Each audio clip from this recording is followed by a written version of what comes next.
আজকে চিংড়ি বেগুন করব, তার জন্য কেটে নিয়েছি টমেটো, বেগুনটাকে ভেজে নিয়েছি, চিংড়ি মাছটাকে ভেজে নিয়েছি, আর এখানে আছে রসুন ভেজে নেওয়া, কাঁচা লঙ্কা আর স্লাইড একটু আদা, গরম মশলা। এই হচ্ছে মশলা।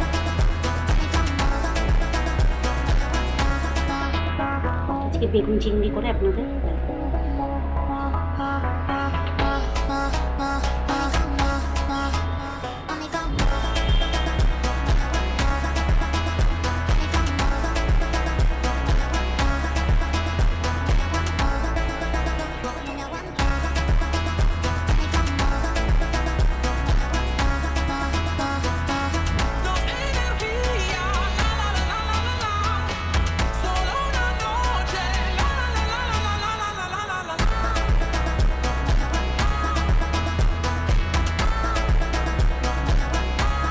বাটনাটা করে নেবো। এটার মধ্যে রসুন ভেজে, কাঁচা লঙ্কা, গরম মশলা আর অল্প কয়টা মুরগি ভেজে নিয়েছি।